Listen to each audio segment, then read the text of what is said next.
Assalamualaikum warahmatullahi wabarakatuh.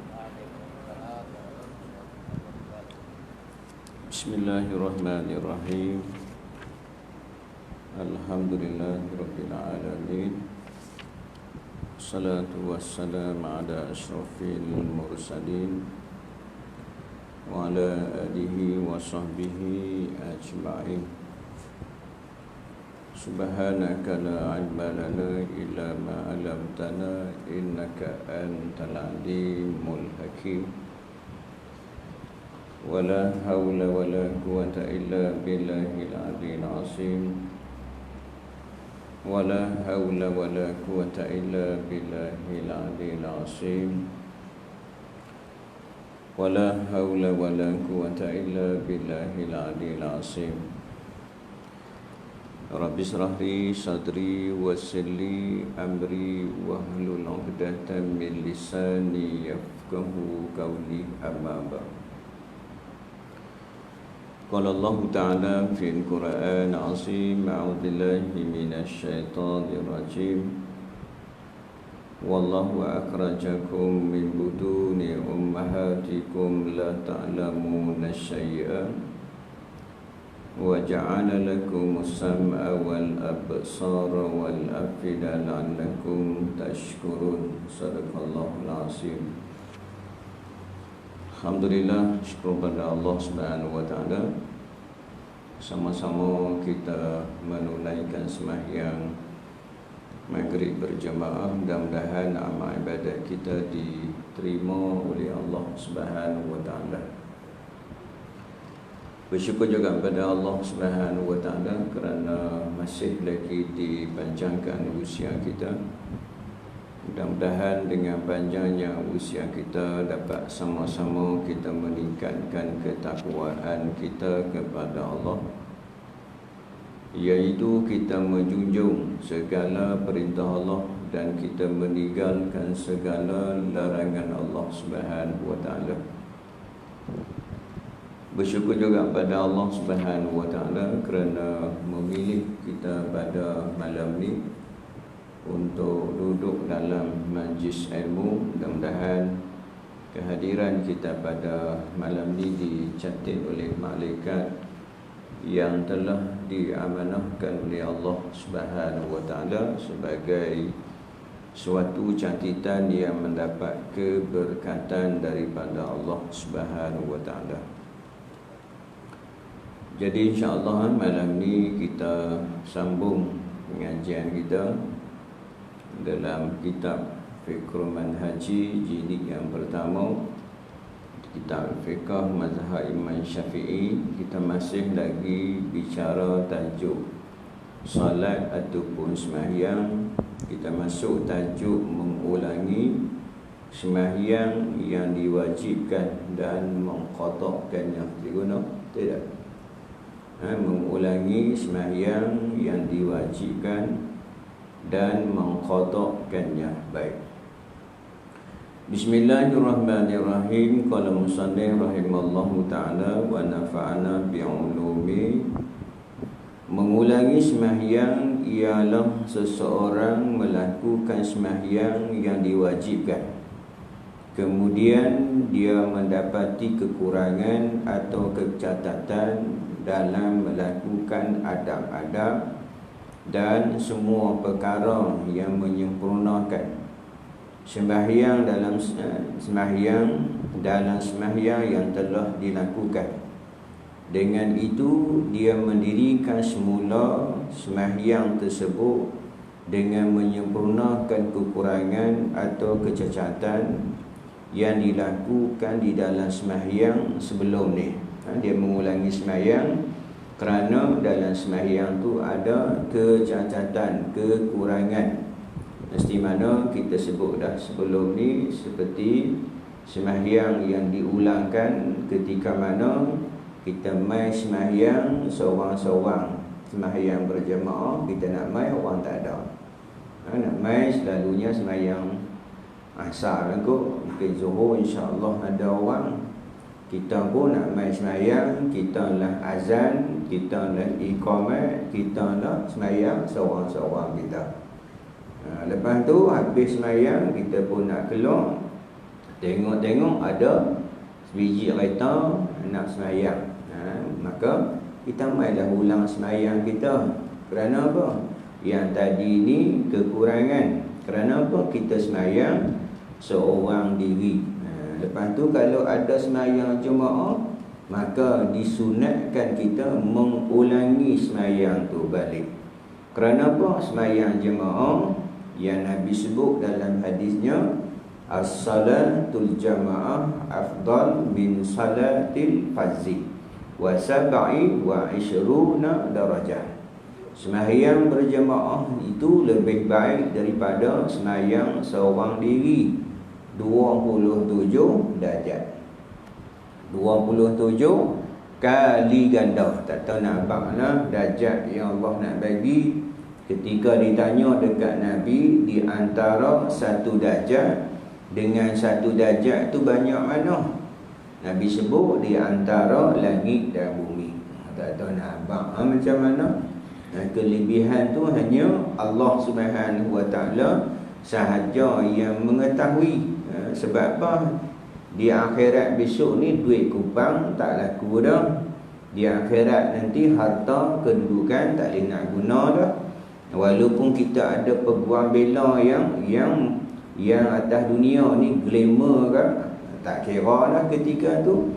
Cuma yang nak bantu kita di akhirat esok ni amalan-amalan ni lah, pahala-pahala ni lah, kedudukan-kedudukan ni lah yang akan mai. Besok ni mai nak tolong kita, semua mai akan nak tolong kita. Mai menghadap Allah Subhanahu Wa Taala. Sembahyang akan mai, puasa akan mai, zakat akan mai, ngaji akan mai, Al-Quran akan mai. Mai tujuan mereka mai nak bagi syafaat, mai nak tolong ketika tu. Kerana duit kupang tak laku. Jadi inilah kita nak kena ulang untuk nak dapat pahala yang berganda-ganda. Macam kita dah buat contoh selalu lah. Contohnya kalau semayang seorang dapat 1, semayang berjamaah dapat 27, dan ikut pula kalau jemaah tu lagi ramai lah. Kita dapat, bukan hanya kita dapat semayang berjemaah sahaja, kita main masjid ni setiap. Contohnya Nabi kata orang yang berwuduk, lepas tu dia main rumah Allah, dia semayang berjemaah, diampunkan dosa-dosa hak lalu. Dosa kecilnya diampunkan oleh Allah, yang lalu diangkatkan darjatnya dan diberi pahala, ganjaran pahala. Pahala dah kita main. Lepas tu kita main pula nak masuk langkah kanan dapat pahala. Lepas tu nak masuk baca doa, nak masuk masjid dapat pahala. Lepas tu kita sebelum duduk kita semayang sunat tahiyatul masjid dapat pahala. Lepas tu kita jawab azan, jawab iqamat dapat pahala. Lepas tu kita semayang berjemaah dapat pahala. Banyak tak pahala-pahala yang kita dapat? Banyak pahala-pahala yang kita dapat. Maksudnya kalau hak ditawarkan dengan harta pun, insya-Allah kalau masjid Semelih ni, kalau tu imam ke, pengurusi ke, tolong umum sekali di atas mimbar, siapa-siapa yang mai semayang berjemaah, kita bagi seorang 100.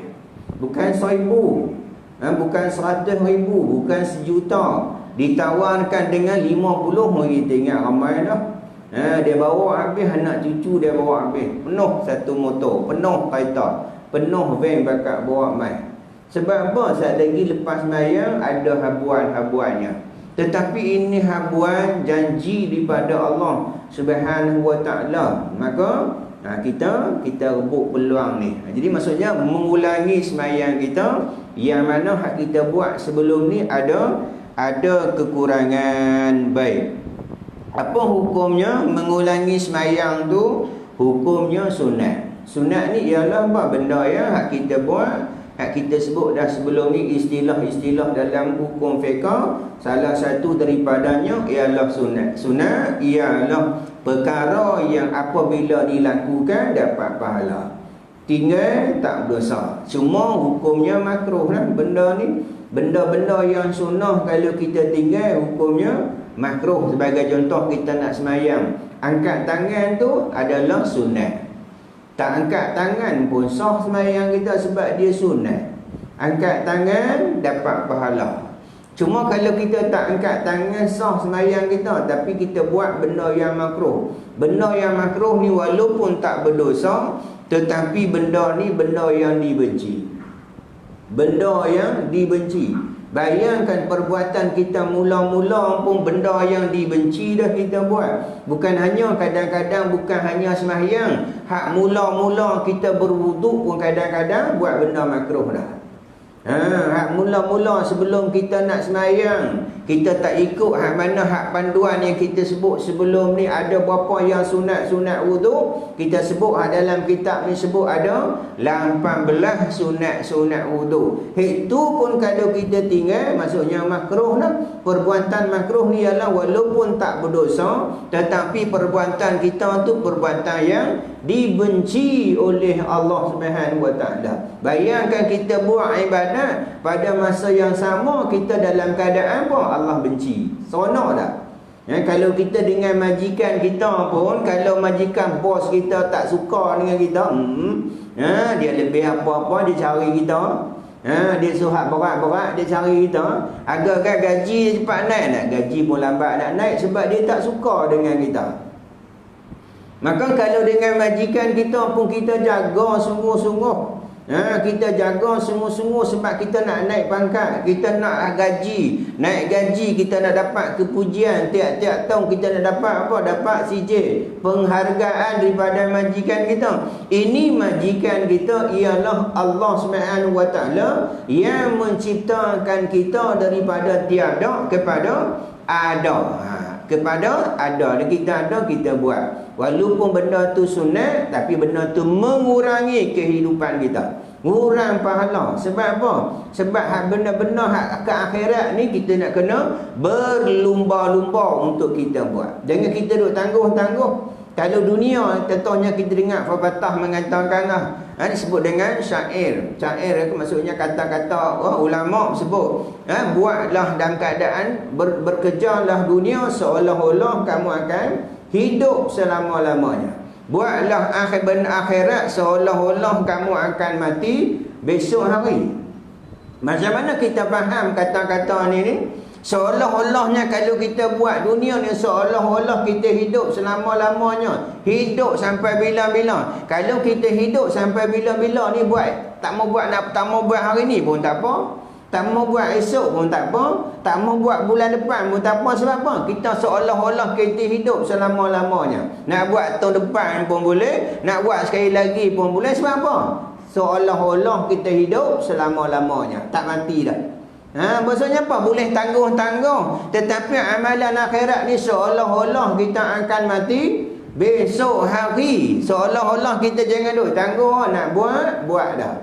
Nak masuk tabung, siap-siap. Nak buat ibadat, buat siap-siap. Nak qada sembahyang kita, tambah-tambah hak qada sembahyang. Hak ni lah hak benda yang penting. Walaupun ada hadis dhaif mengatakan tak apa, tak buat, tak, maksudnya kita buat satu waktu, qada satu. Buat maghrib, qada maghrib. Buat isyak, qada isyak. Itu ada tak hadis dhaif. Tetapi ada yang hadis yang kuat.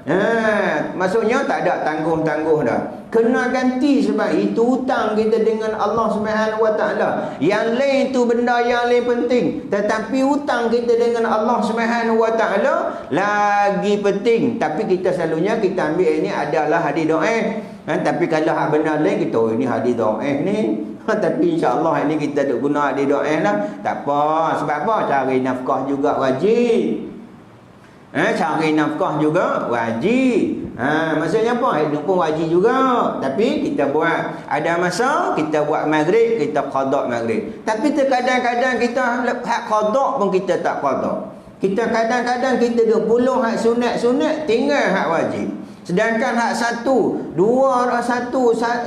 fardu menyamai dengan 70 kali hak sunat. Ni kita 20 hak sunat, salah tak sunat buat, tapi ni hak hutang kita dengan Allah Ta'ala. Satu fardu kita buat menyamai 70 fardu hak sunat. Kenapa kita ada puluhan sunat nu hak fardu nu lebih utama? Nak buat salah dah? Tak salah, biar seimbang lah. Ni 20 hak sunat hak qada dak nu qada hutang bertahun-tahun tu. Bertahun-tahun dia hutang. Zaman-zaman jahiliah dia tinggal semayang dulu ni, masa mana kita semayang? Ingat-ingat baru saja ke? Dulu-dulu ni tak semayang, sekolah pun pakai lah pendek Tuan Haji tu. Sekolah pun pakai luar pendek Keluar menengah saya lah tuan-tuan. Sekolah kena saya ingat lagi pakai luar pendek. Orang perempuan sekolah menengah pun pakai skirt Ketika tu zaman jahiliah, zaman kita masih lagi duk masih dijajah ketika tu. Alhamdulillah dah. Tetapi zaman-zaman larang kita dulu, kita tinggal semayang dah, kita tinggal puasa dah, tinggal maka lah kita dah mengaji dah, kita dah sedar dah, maka kita nak kena qada. Dia kata hukumnya adalah sunat. Contoh dia buat contoh macam kita sebut tadi ni. Seseorang Muslim telah semayang zuhur secara individu, kemudian dia dapati satu kumpulan menunaikannya secara berjemaah. Ketika itu dia disunatkan mengulangi semula sembahyang tersebut bersama-sama mereka. Sembahyang pertama baginya adalah fardu dan sembahyang kedua dikira sunat. Hak pertama tu kira dah, kalau dia mati pun tak apa dah. Tapi hak kedua tu jadi mengulangi tu adalah pahala sunnah. Dapat pahala berjemaah, dapat pahala sunnah. Tetapi kalau kita buat jemaah dah, tak boleh ulang dah. Apa kalau kita tak ada hutang lah, tapi kalau ada hutang kena qada lah. Contoh kita tak ada hutang dengan Allah Taala, habis sembahyang maghrib kita nak buat maghrib boleh tak? Tak boleh. Tak boleh. Kita nak sembahyang maghrib sebab apa? Kita tidak ada hutang dengan Allah Taala. Tapi hak kita ni ada hutang. Contoh tadi ni jemaah dah, bangkit tambah lagi maghrib hak qada. Kalau kita ada hutang dengan Allah Subhanahu Wa Taala, cuma kita sebut dah belum ni. Kalau hak qada tu hak sengaja, wajib segera. Wajib taubat kepada Allah Subhanahu Wa Taala. Wajib segera, wajib taubat kepada Allah Subhanahu Wa Taala. Kerana satu fardu kita tinggal, nama kita tersenarai di pintu neraka Allah Subhanahu Wa Taala. Satu nama dah, satu fardu tinggal. Agak-agak berapa fardu? Tak tahu. Kalau hari-hari dia tak sembahyang, dia bagi dia sama. Sembahyang tak sembahyang sama. Kalau sehari 5 waktu, 5 nama tersenarai dalam api neraka. Dan satu waktu ditinggal, Nabi sebut diazam oleh Allah Subhanahu Wa Taala 70 tahun dalam api neraka. Satu waktu tinggal diazab oleh Allah Subhanahu Wa Taala 70 tahun diazab oleh Allah Subhanahu Wa Taala. Mampu tak kita tuan-tuan? Tak mampu tu kita kena rasa takut, kena taubat, rasa kena menyesal. Tu syarat-syarat taubat ialah bertaubat. Bukan hanya kata astaghfirullahalazim, lepas tu menyesal. Kita kena rasa menyesal. Ramai orang taubat tapi tak rasa menyesal. Duk ha macam tu, duk ye macam tu, taubat tapi tak menyesal. Pada masa sama lepas dia menyesal, kalau dia hutang dengan Allah, dia kena bayar hutang dengan Allah. Menyesal ni bukan menyesal memang, menyesal sungguh-sungguh sehingga mengalir air matanya. Sungguh-sungguh menyesal. Kalau dia hutang dengan Allah, kena settle dia dengan Allah. Kalau hutang dengan manusia, kena bayar dengan manusia. Tak lepas kita tuan-tuan. Jangan kita duk buat lebih kurang. Hutang kita dengan manusia, ada sangkut pauk kita di mana? Di akhirat besok walaupun sekupang.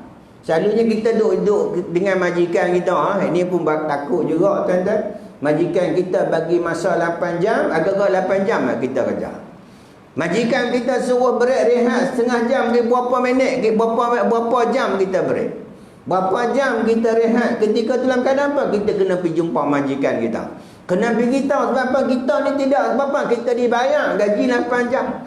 Bayangkan kalau sehari kita curi masa 1 minit, bukan banyak. 1 hari seminit, sebulan berapa minit? Sebulan dah 30 minit lah. Tengah jam dah. Hak tengah jam tu dibayar dah. Dibayar. Tuan-tuan tu kadang-kadang hak dibayar tu benda apa? Benda yang haram. Masuk dalam perut kita tu kadang-kadang kita masuk dalam perut kita, anak keluarga kita. Sumber-sumber yang diharamkan oleh Allah Ta'ala. Tu berapa minit? Seminit. Seminit. Tu sehari seminit. Agak-agak seminit tak kita? Tu kita nak kena pergi jumpa bos kita, bawa minta maaf banyak kerja, mungkinlah ada kurang curi tulang ke lebih, kita kena qada ganti balik. Masuk pukul 7, 6.30 pergi masuk dah. Masuk pukul 8, pukul 7.30 kena buat kerja, kena ganti balik, hutang balik, buat balik pen, buat balik kertas, buat balik segala-galanya. Photostat ni anak beranak ni buat balik photostat kat pejabat. Itu bukan hak kita, hak syarikat, hak kerajaan dan sebagainya. Membayangkan tu kita kena minta halal. Maksudnya kalau dengan kerjaan tak halal kerjaan, kadang-kadang orang ustaz tu kalau bil api tinggi sangat sebuah magnet tu boleh. Tak boleh tipu dengan kerjaan. Tak boleh. Kita tipu, kita buat benda tu. Apa benda tu lah ditetapkan, kita guna. Lepas tu kita guna lampu tu untuk sembahyang pula. Kita gunakan karen tu untuk masak nasi, untuk masak ayam. Kita jadi benda-benda yang kita tipu. Kehidupan kita tipu, maka segera taubat. Menyesal di atas perbuatan kita. Kalau dengan Allah, minta ampun dengan Allah. Kalau dengan manusia, minta ampun dengan manusia. Kalau dengan Allah, insya-Allah kalau kita benar-benar menyesal, kita ganti balik kotor sembahyang kita. Insya-Allah Allah Subhanahu Wa Taala akan mengampun dosa kita. Tapi kalau dengan manusia, ini yang kita takut. Manusia ni kita takut, takut dia tak memaafkan kita. Maka bila tak maaf, sangkut kita di akhirat esok tu. Kalau kita orang buat salah dengan kita, kita minta bagi maaf siap-siap. Ya Allah, aku maafkanlah sahabat-sahabatku yang buat salah. Siapa? Esok ni kita nak masuk syurga dah, tersangkut juga dengan sahabat kita. Sebab apa dia akan tuntut kita esok? Sebab apa? Sebab dia ada salah dengan kita. Lewat dah kita. Lewat dah. Orang lain masuk syurga, kita tak lagi. Ada lagi bicara. Kenapa? Sebab atas dunia dulu ni kita tak maafkan dia. Jadi kita maaf dah. Maksudnya kalau dia kata, kalau dia hutang kita minta, kalau kita nak bagi hutang, selalunya hutang. Contohnya kita agak dia mampu bayar dah. Kalau tak mampu bayar, kita bagi hak mana memang dia. Contoh dia minta 1,000, bagi 200 dah lah. Berapa? Hak 200 tu kalau dia tak bayar, pun aku sedekah kat dia lah. Berapa? Kita tahu kalau bagi dia 1,000 memang tak bayar, bagi 100 dah. Ni saya bagi 100 lah. Hang bayar, mampu hang bayar. Hang tak bayar, saya halalkan lah. Lepas tu dia pun tak payah minta lah. Kita kata macam tu. Berapa? Dia kalau hang tak mampu, saya bagi ke halal lah. Tapi hang mampu, hang bayar. Lepas tu takkan dia nak minta lagi. Tak minta dah, dia minta orang lain pula. Jadi bila kita hak hutang pun samalah, kita berazam untuk nak bayar hutang kita. Baik.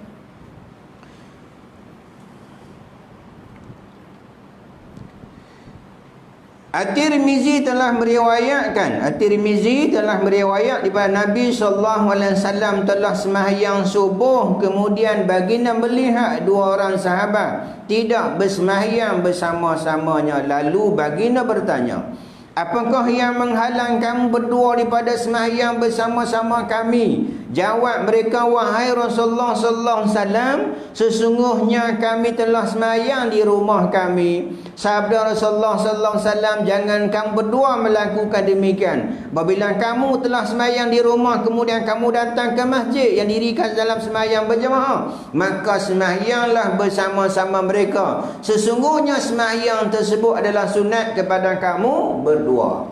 Maka dalil pada hadis ni, dua orang sahabat tengok Nabi tengok tak sembahyang. Nabi tengok tak sembahyang. Nabi tanya, kenapa tak sembahyang? Maka dua sahabat ni beritahu, tadi dah sembahyang dah kat rumah.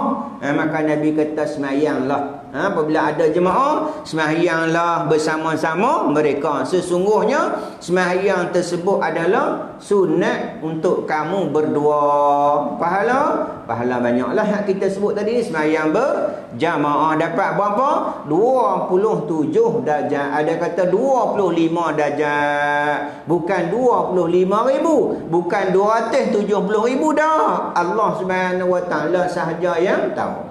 Dia kata tak apa, saya satu pun dapat juga. Orang tak sembahyang langsung. Kadang-kadang kita kata macam tu, dia kata macam tu. Saya ni semayang juga Ustaz. Dia tak semayang langsung lagi teruk. Tapi kalau hak dunia tuan-tuan, saya dia tak kata macam tu. Contohlah kita panggil, kita diinterview oleh seseorang. Kita balik rumah tengok-tengok ada surat urusan Seri Paduka Baginda. Kita pun buka-buka, diminta tuan hadir ke pejabat kami untuk diinterview. Kita pun seronok nak pergi interview, pakai dengan songkok, pakai dengan tie, baju kemas, kasut elok. Kita pun pergilah interview. Sampai kita pun ketuk, dia yang nak interview kita panggil masuk, sila duduk. Kita pun duduk. Dia kata sebelum kami interview tuan ni, pihak syarikat kami menawarkan satu gaji 1,000, satu gaji 27,000. Dia bagi. Sebelum saya interview tuan, dia kata pihak syarikat kami menawar kepada tuan satu gaji 1,000, satu gaji 27,000. Agak-agak kita nak pilih yang mana agak-agak? 27,000 tuan Jino. Dia saya pilih 1,000 dah. 27 tak mau nak yang 1,000. Agak-agak yang interview kita kata apa? Mesti ni minum ayak ketung ni. Mesti ni. Mesti otak dia tak apa betul ni. Awak nak bagi 27,000 dia tak mau. Dia nak yang 1,000. Mesti dia kata tak apalah. Dia pun interview. Lepas interview dia kata pihak kami, pihak tuan tunggu, nanti apa-apa kami akan maklum pada tuan. Memang tak dapat dia kata tuan tunggu, nanti surat kami hantarlah, apa-apa kami akan maklum pada tuan sama ada tuan ni diterima ataupun tak diterima. Kenapa? Dia nampak dah ni minum ayak ketung ni. Tak mau gaji yang banyak. Pernah dah kita nampak kok tepi-tepi jalan orang duk pegang spanduk. Kami nak gaji rendah. Kami nak gaji rendah. Kami nak gaji rendah. Pernah nampak tak kok jalan di spanduk dia tunjuk perasaan. Kami nak gaji rendah. Kami nak gaji rendah. Ada tak nampak? Tak nampak. Kalau mereka buat pergi protes dekat kilang mereka, dekat syarikat, bos dia kata, pagi harga ni, nak gaji rendah. Untung aku. Tak ada orang kalau hak dunia kita nak yang tinggi.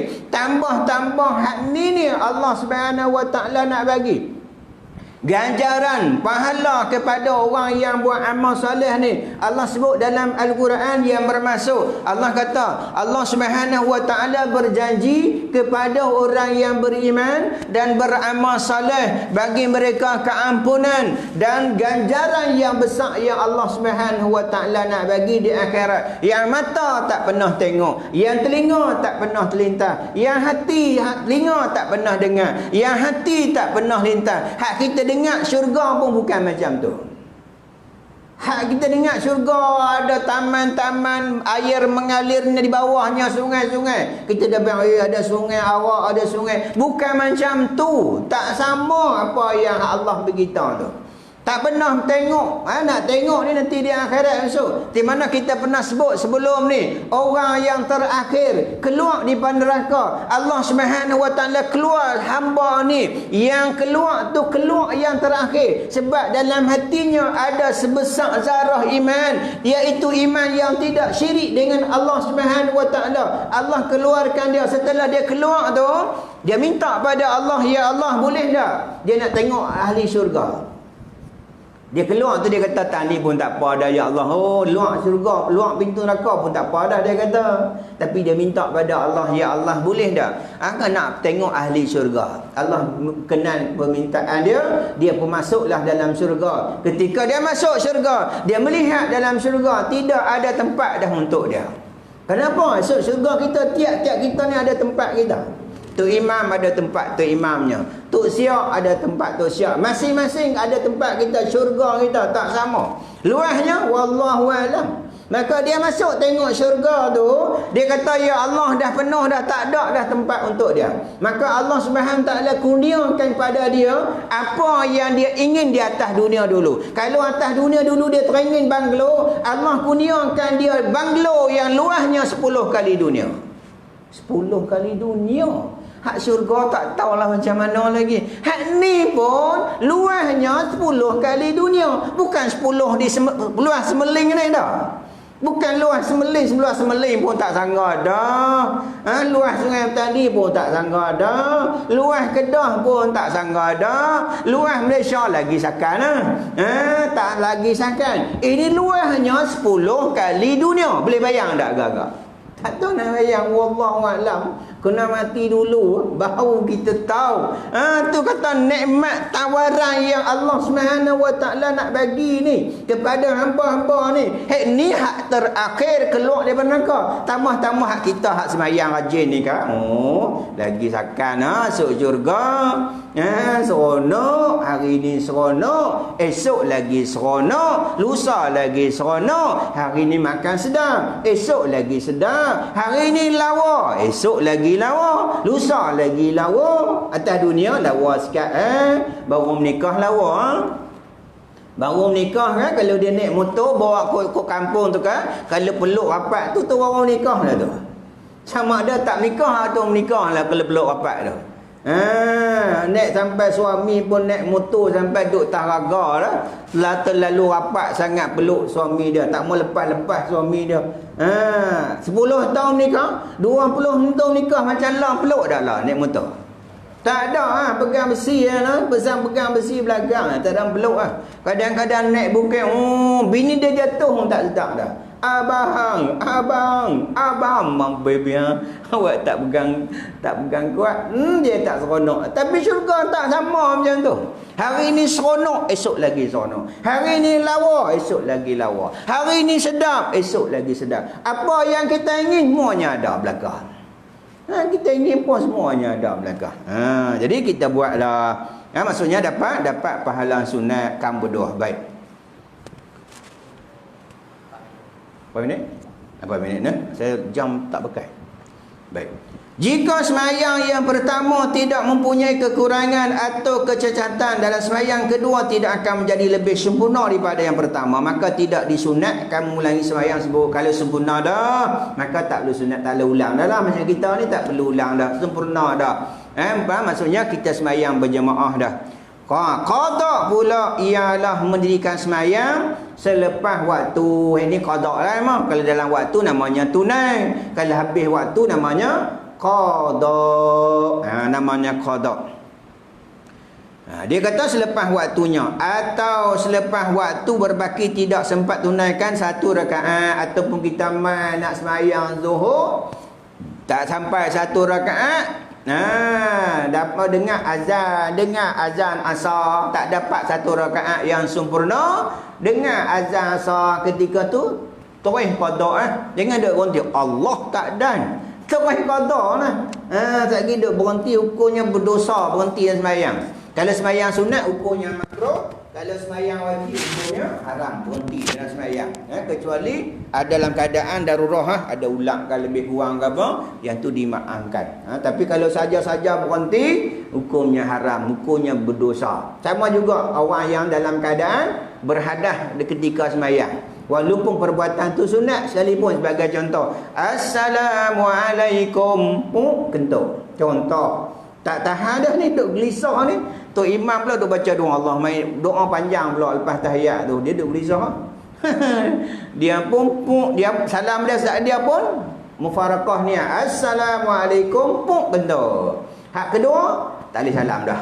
Apa? Dia berhadas dah. Walaupun hak kedua tu rukun kan sunat, hak kedua tu sunat, bukan rukun pun. Salam kedua tu adalah sunat. Walaupun sunat, hukumnya berdosa juga sekiranya berhadas. Sekiranya berhadas, habis dah. Assalamualaikum minkum tu habis dah.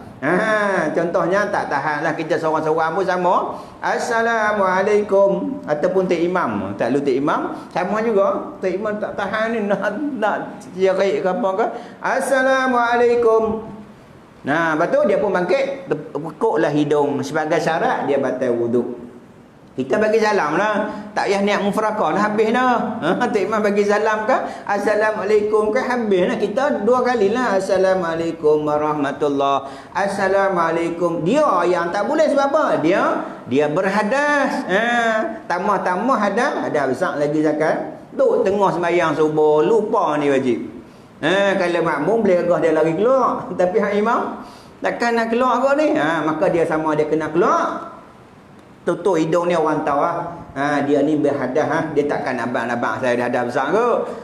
Dia kata berhadah, dia pun balik mandi, maka hak kita belakang tolong gantilah. Naik depan sikit ataupun ganti tempat imam. Ni kena jaga juga. Kalau terus semayang juga, hukumnya haram. Bahawa kita semayang dalam keadaan berhadah, sama ada hadah kecil ataupun hadah besar. Ni kita ingat kita berhenti tantu dululah. InsyaAllah lepas ni kita ulang balik ni hak qada tu. Hak qada pula ialah mendirikan semayang selepas waktunya, wallahualam. Di marilah sama-sama kita tangguh kuliah kita malam ni dengan tasbih kifarah dan surah subhanakallah wa bihamdika asyhadu an la ilaha illa anta wa astaghfiruka wa atubu ilaik. Bismillahirrahmanirrahim. Wal 'asr innal insana lafi khusr illa allazina amanu wa 'amilus shalihat wa tawasaw bil haqq wa tawasaw bis sabr. Bismillahirrahmanirrahim. Alhamdulillahirabbil alamin wassalatu wassalamu ala asyrafil mursalin wa ala alihi wa sahbihi ajmain. Allahumma faqihnahu fid din wa 'allimna ta'wil wahdina ila siratikal mustaqim. Allahumma aghina bil ilmi wa zayyina bil hilmi wa akrimna bit taqwa jamilna bil afiyah. Rabbana atina fid dunya hasanah wa fil akhirati hasanatan wa qina adzabannar. Wa sallallahu ala sayyidina Muhammadin khatimil anbiya mursalin wa ala alihi wa sahbihi ajma'in. Subhana rabbika rabbil izzati amma yasifun wa salam salim alhamdulillahi rabbil alamin. Syukran billahi taufiq wal hidayah. Assalamualaikum warahmatullahi wabarakatuh.